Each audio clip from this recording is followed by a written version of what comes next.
welcome back to the Trainer Feed. We are your hosts. My name is Angel Sanchez. With me, I have Mr. Jacques Delagere. Hello, everyone. How we doing? How we feeling? Everybody's feeling good. I Just the hope. two of us, but I hope everybody's feeling good. On today's episode, Jacques wanted to take us through a couple of things, so I'll let him take the reins. sure. So, if when this is dropped, we've watched a good amount of FIFA World Cup by now, and the heat they've been playing in, they've definitely had some moments where they've had to have hydration breaks. Usually, I think halfway through the half, and it gets me thinking about timing of nutrition and hydration. And then you think about events such as maybe a marathon, which you do have hydration stations, but even maybe something such as tennis, where you don't know how long a match is going to last, and how do you prepare for that? How do you fuel yourself for it? You can be out there as short as it could be as short as 20 minutes if your opponent retires with an injury. You could be out there for the longest match, I think, has been 10 hours. That was over more than one day, but it just goes to show the extremes of it's hard to plan for it. I just thought that was something was worth us talking about. We haven't spoken in a while, but I wanted to hear what your thoughts on that were if you were to be said a athlete or even another athlete where that was something that would be something you have to consider. Yeah, I was actually thinking about something similar the other day, but it was more in regards to you guys playing rugby together, you and David, and you Yeah, had we did. asked Yeah. him a question about cleats, and I realized I was like, oh my God, I've never worn cleats before. And it just made me Mm. realize like how far and separated I am from that space. For better or for worse. Like I guess I never got the call. Always on the bench warmer. Fish woman. No, but yeah, so I will say this, like from a technical standpoint, for sure you do want to make sure you're hydrated for any event prior to like actual like playing the sport, and you just got to be prepared for the long haul. I think it becomes more difficult when there's more players on a team. Like if you're thinking about like tennis, which max is like two people on the court, right? If you're playing Right. doubles, um, that's a little bit easier to control. But if there's like 12, and then like backup players, and like if there's a whole bunch of players that have to be on the same page, it can be a little bit harder to navigate that, just because there's so many different things that go on in each and every player's lives. Mm. But hydration has to come first. Like you got to make that a priority and be prepared for the worst of it, right? Be prepared for the overtime, be prepared for the long stretch, be prepared for, the humid days, the hot days, see what the schedule looks like, and plan that stuff, plan acclimatization as much as you can beforehand. So that way when you're, in the heat, you're not just like struggling. Even something as dynamic as the World Cup, which makes it even crazier because you got a lot of players playing for their home country's team, and they haven't played with the other players before, and it's like they got to travel, and then they got to figure that stuff out, and it's just a lot of different things. But I think that ahead of time you should definitely take a look at the schedule, see who you're going to play as early as you can, try to prep as much for that opponent, for those opponents and where they're going to be played, and then yeah, hydrate, nutrition, focus on nutrition, things like that. You make some great points about planning ahead. I think that's the same when we talk about with our clients and their nutritional strategies. And, if they find themselves going out for a concert or a game, knowing that the choices at that venue are not necessarily the best. And that's something I suggest to clients now all the time is if you're going, not saying eat, like stuff yourself before you go out, but I think eating a meal or hydrating before you go to an event of some sort helps you make better choices, and you will make better choices very likely in those scenarios. And it goes down to that as well as like preparation, looking ahead, planning ahead, where okay, I'm going to be out for 6 hours tonight, so I know I'm not going to eat a regular sit down meal. And it's the same with like you're saying with athletes, like okay, so we have a game today, then our next game is Saturday. How do you hydrate, or how do you plan to hydrate in those hours leading up to that match when you have to be ultimate peak performance? And like you said, sometimes your game time is dependent on if you're being a starter or a substitution. And then it's interesting you said that as well, because I know if I think back to like something like tennis, like you'd never know who your opponent is until like the end of the day you've just completed your match as well, because you're usually waiting on them to win their match too, or they've won it just before you, or do you know your opponent if you potentially win yours? So there's that as well. But like you know, like they'll do like potential draw. Like Mm-hmm. if assuming the top seed wins out every round, this is what it would look like. But those are great points, and I think that it's interesting you mentioned as well playing with a national team. You don't typically train with them during the calendar year. You do it with your club, and then come to the national tournaments. That's when you do your stuff with your country. But I was listening to the opening game of the World Cup with Qatar, who were hosting it, and they were pretty much alluding and saying to the audience that that team had kind of been trained together as a club, which is Mm. very unusual for national teams to do that. So, and their anticipation was, well, it's the first time we've been in a major World Cup or major competition. Want to be prepared for it, don't want to be an embarrassment. And that's the first time I've ever heard of a national team doing that. Like they would literally do everything as if they were a club Mm. to get that club um like culture, if you will. So that's the first time I've ever heard that, and like I understandably why they would do that, but I just thought it was very I've never heard anyone else do that, so it's very rare to hear that. It probably costs a lot of money to do that as well. That's another thing because it's like then you got Yeah, to get them. You probably have to incentivize them financially to take the time right. out of their training schedule and whatever regiment they're on, or even dragging somebody from the Bahamas, right? Like there are people who just want to enjoy their time off, but you got to like say, all Mm, right, this is what we're take them going to away. do. And there also has to be some sort of like foundation, maybe even a national pride for that team, right at the very core, because people can say we're going to pay for your flight, we're going to pay for your stay, we're going to help you do this, help you do that. You can still probably just say, you know what, I don't really, I want to enjoy the time with my family and friends, my off Mm, time. I don't want to like try have to to do this. So go. you have to have some sort of benefit there as well. And who knows, like if it's their it is their it's the first time they're entered in this It's the sort first of time they're ever playing in a major event. They usually I don't think they ever get closer to qualifying. mm, And but something else you mentioned as well was like incentives, right? I mm-hmm, don't maybe I'm really far off the mark on this one, but I don't think that you get paid to play for your country. I think it's more just the honor. mm-hmm, But I could be really off the mark. Maybe you get prize money, but usually you don't. It's usually you get paid by your club. But I mm, could be really. I feel like I saw someone saying they were giving up their estimated winnings to the World Cup to a charity, so I guess you do get paid something, but mm-hmm. it's not like that's not usually the reason why someone does it. It's more Yeah. for like love of the game or whatever, and the opportunity to go represent your country. But no, it's a good point. It's just very weird that seeing it in the winter, Mm-hmm. the World Cup. It's usually in the summer, but then you talk about fitness, which you touched on, right? These leagues in Europe when these events are being played are usually at the end of their calendar year. So they're usually absolutely toast or done. Uh, Whereas now that like they're in the halfway through their season kind of thing. So they're maybe in their best peak form going into this.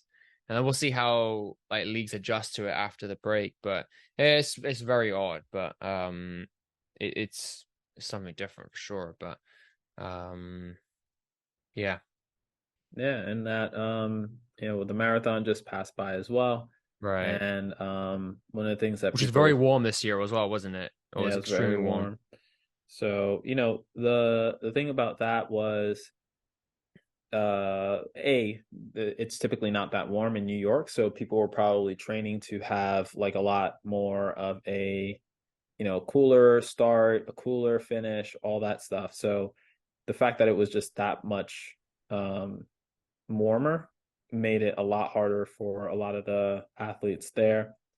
So that was kind of weird. And then the other one was the fact that when you're training in the cold or training to prepare for the cold weather, you want to almost think about it as having one less layer than you typically would if you were going out, and like getting used to that and then seeing from there like how you can start to take layers down from there. I was reading a couple of articles about that, like cold weather training and how to help clients get acclimate. My brain is messing up. Acclimated, Acclimated, sure. I think. Yeah, Yeah. acclimated. Yeah, helping your clients get Acclimatized. Yeah. acclimatized, acclimated, getting your clients Acclimatized. yeah, acclimatelevised. Um, that's when you get acclimated on television. Oh shit. No, so you help them get acclimated by like preparing them for the temperatures and helping them like understand these are the layers that you should be having when you go out there, and then helping them navigate like, okay, how did that feel? Okay, was that too much? Was that too little? Things like that. And just layers would be key for something like that. Unfortunately, with this marathon that just passed, it was just so warm that people probably had on too many layers, if that. And then it was also just like so humid that it was, people were sweating and losing a lot of Mm. water. Then towards, the later half of it, people were just cramping up crazy. So I was out there on the sidelines cheering some of my clients on. And then Oh, your client's also like, nice. and then also rolling people out on the sidelines. So I bought like a couple of rollers, and I was just like noticing like how many people were just like cramped up, and people were just like done on the floor, just cooked. So, but it was definitely like you knew when you stepped outside, you knew it was just going to be that bad just because Oh people damn. and the weather changed so dramatically, like so quickly. So it wasn't even Hmm. like people who lived in New York had a chance to get acclimated and then bounce back. It was just like one day it was in like the 40s and 50s, and then the next day it was in the 70s. Boom. Yeah. So, and that's race day. So, but yeah, definitely want to focus on, layers, definitely want to focus on getting prepared for it as much as you possibly can. And if worst comes to worst, have that backup plan, have that emergency pack, have that, whatever you need, whether it's like a roller to roll out your calves on the sideline, or it's like an extra pack of electrolytes, things like that. And even something at home just prepared. So I remember when we had that podcast with Tyson, and he was talking about doing making sure like he knew like whether he won the match or didn't win the match, it was good game, not a good game. Like he still had that protein shake from his trainer. Like sometimes it's that little incentive that you need in the back of your head to say like, hey, listen, no matter how this goes, I just know that I have this at the end of it. Right. So if it's going, Regardless. yeah, if it's going perfect, then excellent. It's like the ice, the cherry on top. If it's going like terrible, then it's like great. At least I have this incentive to just like get home to that. So I know it Yeah. won't be too bad. So yeah. So just that's what I was just thinking. And then also I was also reading, I mean, this is kind of like a segue, but I was also reading that the running in the cold weather sometimes makes it actually better. Like our body performs optimally in the colder climates just Mm. because it almost combats the inflammation. And it kind of makes sense, right? Because like anytime you get like an inflammatory response, like sometimes having the ice there can help suppress it. But it was also like the body, it helps the body prevent breakdown as you're continuing to go out there and do whatever it is. So if you're running, it's very repetitive.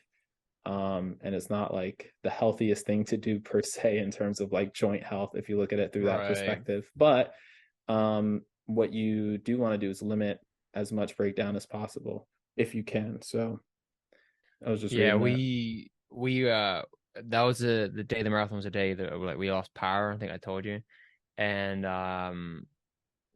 so we went up to the Upper West Side where, everyone usually finish, well, everyone does finish when they do finish. And it was like a very infectious environment, seeing everyone, how everyone is caught up, how everyone is like just feeling the energy of the whole day. And I did notice, you do think to yourself, I know you ran 30 miles on your 30th birthday, just still impressive. It's just very impressive. And we were talking about would we ever run a marathon? And I was like, I don't know, like 26.2 is is a long way. I would consider a 5K or 10K or half marathon. And I just remember the one thing my doctor said to me when it came to getting back into movement was like, just don't run, just don't really run. He's like, there's just no need for it. And maybe if I did have good knees, it would be something to contemplate. But I remember running's kind of what got me in my predicament with my knees to begin with. I don't know if I ever told you guys that. It was when I was living with my folks in Connecticut, and I only had 2 days off. Well, only the only 2 days off a week I had where I wasn't commuting into the city from Connecticut, so the days were long and exhausting. So I didn't make sense to go to the gym, so I would run. they were long runs, and that's kind of when the whole like knee issue, like, or at least is when it became like apparent to me. So there's like that kind of association with it. But yeah, I don't know. Running is not something I've ever been good at. So, and that's why you mentioned rugby, as you said, like, oh, you think you should be fitter. And I was like, yeah, but like we've spoken a million times on this podcast about the only way to get good at something is by doing it. You can replicate similar patterns. You can squat as much as you want. You can do as many swings as you want. Unless you're doing the actual exercise or sport, nothing, nothing replicates it. And dude, I was struggling. Like to tell you the truth, my feet hurt more than anything because I think I call them boots, but we call them cleats over here, doesn't have a white toe box. So it Mm, felt as though my foot, instead of being flat ideally, because almost every shoe I have now for working out is of a very wide toe box. My feet are spread out, feels good, feels much better. These are a little like I could feel like my foot on the outside's like kind of like not blistering, but a little sensitive. And yeah. that was really like what hurt. Like actually the next day, my knees actually felt great. Like they didn't feel like I did anything crazy. And that just made me think about if I was to do it again. But it's also getting a lot colder now, and I do Mm, not miss being out in the cold when you can't feel your hands. But there is something to be said about dude, it'd been 16 years since I played. 16 years. And there were moments where, like I said to David and anyone else, I was like, I was never any good when I played. But for 16 years, I was like, it kind of didn't miss that much of a beat, which was kind of crazy because if you talk about muscle memory and just like, I don't know, it was kind of cool to think that it'd been that long. And I think David said me and him were the oldest two there. I know David's only, how old is David again? 29? David's 12. 12, no. So, and me being 31, I was like, I'm the oldest here, that everyone's younger. So me saying 16 years was some of them were like 20. So like not Mm, play for almost as long as they've lived. yeah. But yeah, I'm glad David got me. It was a bit of a mission to get out there and get back. Like I left here around 5-ish and didn't get back here till 10. Mm, But yeah, I definitely think you should come. If it's touch, it's non-contact, it's like pure cardio, which I think is like great. Um, I don't know. It's also it has the aspect of running where like you don't know when to change direction or whatever, so it keeps your core guessing, I guess, in that aspect. I don't know. Maybe me and David have convinced you to come out one time. I don't know. I don't It's know about if it's that. non-contact, like it's just cardio. I was, Which is that's the reason why I went. I said if it's non, I said if it's yeah, contact, I said I'm not playing, so I don't want to lose my teeth. And that's yeah. usually when people get hurt. And I remember it was actually interesting because that same week I thought about like why I didn't go. And I didn't go because of a scheduling conflict. And then I also have like this firefighting thing coming up, so I don't want to like bang my body up like No, right that's before fair. Oh that. yeah, you That's had not something gonna be coming up. I great. remember you saying, yeah. No, that's Um, that's totally fair. but the other thing was I remember I was playing, I don't know if I told you guys this, but I was playing Ultimate Frisbee back in college. Uh-huh. And it was just like, a couple of guys went out, to it was a parking lot, and it was like a Walmart parking lot or something like that. This is in the Bronx, so they got like big parking lots like they kind of do everywhere else in this damn country except Except for in New New York. York. You can't find it in New York, but had a huge parking lot and we were playing Ultimate Frisbee like late at night. And there was this guy who just like, I don't know. I think he was a bigger guy than everybody else. Like typically you look at people who play ultimate and they're pretty, light on their feet.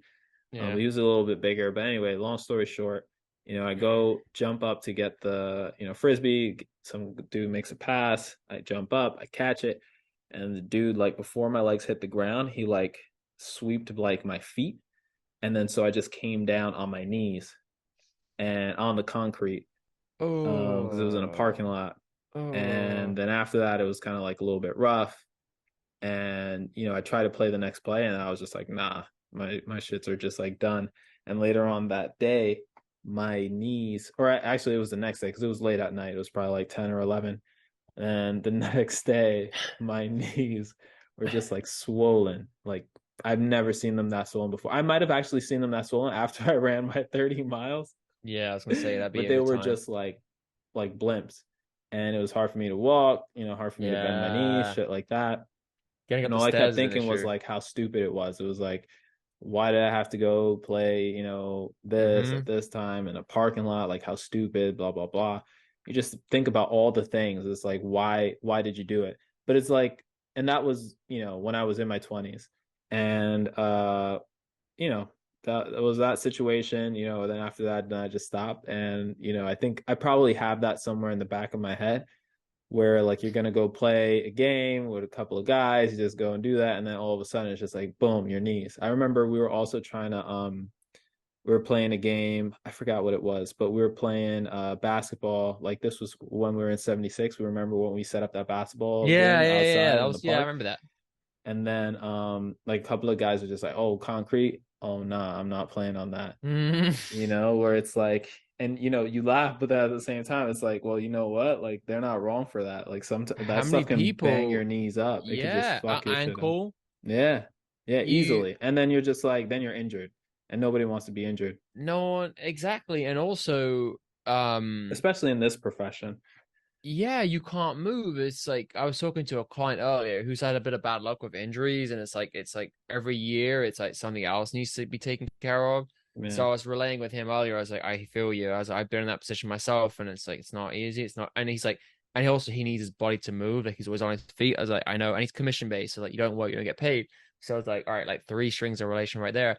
But going back to what you said was like, I don't know how many people I've spoken to with a gym, and if they tore the ACL, MCL, or something in their Achilles, it's almost 9 times out of 10 that they've played softball, baseball, or basketball, like, and mm, just with friends. mm, And it's not even like they're, and you're like, yeah, you have to enjoy life. You can't live in fear and just complete safety. But I'm thinking, really? Like, you played? That's how someone goes to me whenever they told me, like, yeah, ACL. I was like, actually, no. And they're like, they just assume they'd be like, how'd you tear your ACL? And I was like, because it's got to be the most common knee injury. yeah, And I wouldn't even bother, like, I was like, oh, well, recovery is this many weeks. I wouldn't even bother telling them what it was because it was like not even going to be worth it. But just because that's how common it is, and that's literally everyone's injury. But like you said, Alex said to me, she's like, I don't want you playing the rugby because she's like, well, like everything you've been through with your knees, you're really going to put yourself through it. And that's why I was a little like hesitant. I was like, oh, is this a bad idea? And I was like, but I also told David I'd come. I was like, I'll come. Like, I think he mm. came. There's something in mind he came to or showed up for. I was like, I will come. I promise you I'll come to a touch session. It was And kettlebell swings. kettlebell swing. Yes, that's what it was. That's exactly what it was. They say, if you come to this, I'll come to rugby. You're right. And he's like, oh, thanks. I was like, I said I would come. I didn't say when.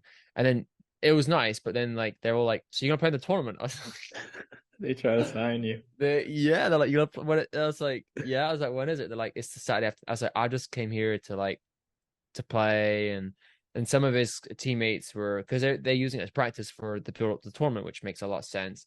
But I wasn't taking it seriously because I don't have anything in. There was no investment in there for me, so Yeah, I'm just like, yeah, yeah. But it was, dude, it was just kind of liberating to think that that's um having played it. But as you said, the next day I was like, but I think what I attribute to that recovery is all the strength training we do in the yeah, time that we're spending in the gym, which I wasn't really doing when I was playing. yeah. I didn't really train. And for example, before we played, I had the mini band doing the glue activation, which I would have Mm, never done 10, 15, 20 years ago. Just wouldn't have, just yeah. didn't know about it, right? And like that stuff that I think you see more of, like when you were at the new camp, you saw Hmm. all the players doing that stuff. Like Hmm. 10 years ago, I don't think you saw them using bands Right. in those leagues. I don't think you did. I think that's something the last 5 years, at least not warming up in the game before the game. In practice, maybe, but now I like you see Saquon Barkley like every week, and this guy's like a powerhouse, right? Yeah. So he's doing the back glute band work all the time. So it just goes to show that I think that strength has so much of a role and responsibility in you feeling good. And I know it was someone that walked with us that did the marathon 1 year, and he said the difference between training and not training was like a day of recovery in the sense that if he'd done a marathon before and he was like so uncomfortable for 2 days, but the Hmm. fact that he'd been strength training and doing a lot of lateral training and lateral lunges, things of that nature, meant his recovery day was halved. Like he was Yeah. kind of sore for one day and it wasn't that bad. And like by Tuesday, if it was on a Sunday, he was good to go, like pretty normal. So that was just something I took away. But I don't know if you had any closing thoughts on this. No, closing thoughts are, it's helpful to, understand what sport you're going into, when you're going into play, who your opponent is, like knowing how many factors there are, and plan for each and every one of them as best as you can.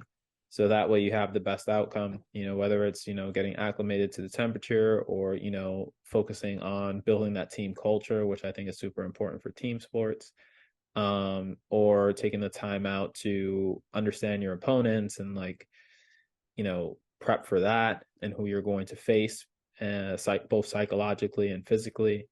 And then, just making sure that you're taking all the proper precautions to get your body ready, primed up for that day. And then even like inter game, or like right before you get on, or when you're on your break, like still focus on prepping the body, because the body isn't like you just turn it on and turn it off. Like you have to like focus consistently on making sure that it's ready for whatever's about to happen. And training helps with that. And yeah, that's about it. No, well said. I can agree Mhm. more. That's well said. All right, y'all. We will catch you next time. Thanks, guys. Stay healthy, stay strong. See ya. Peace. See you guys. Peace.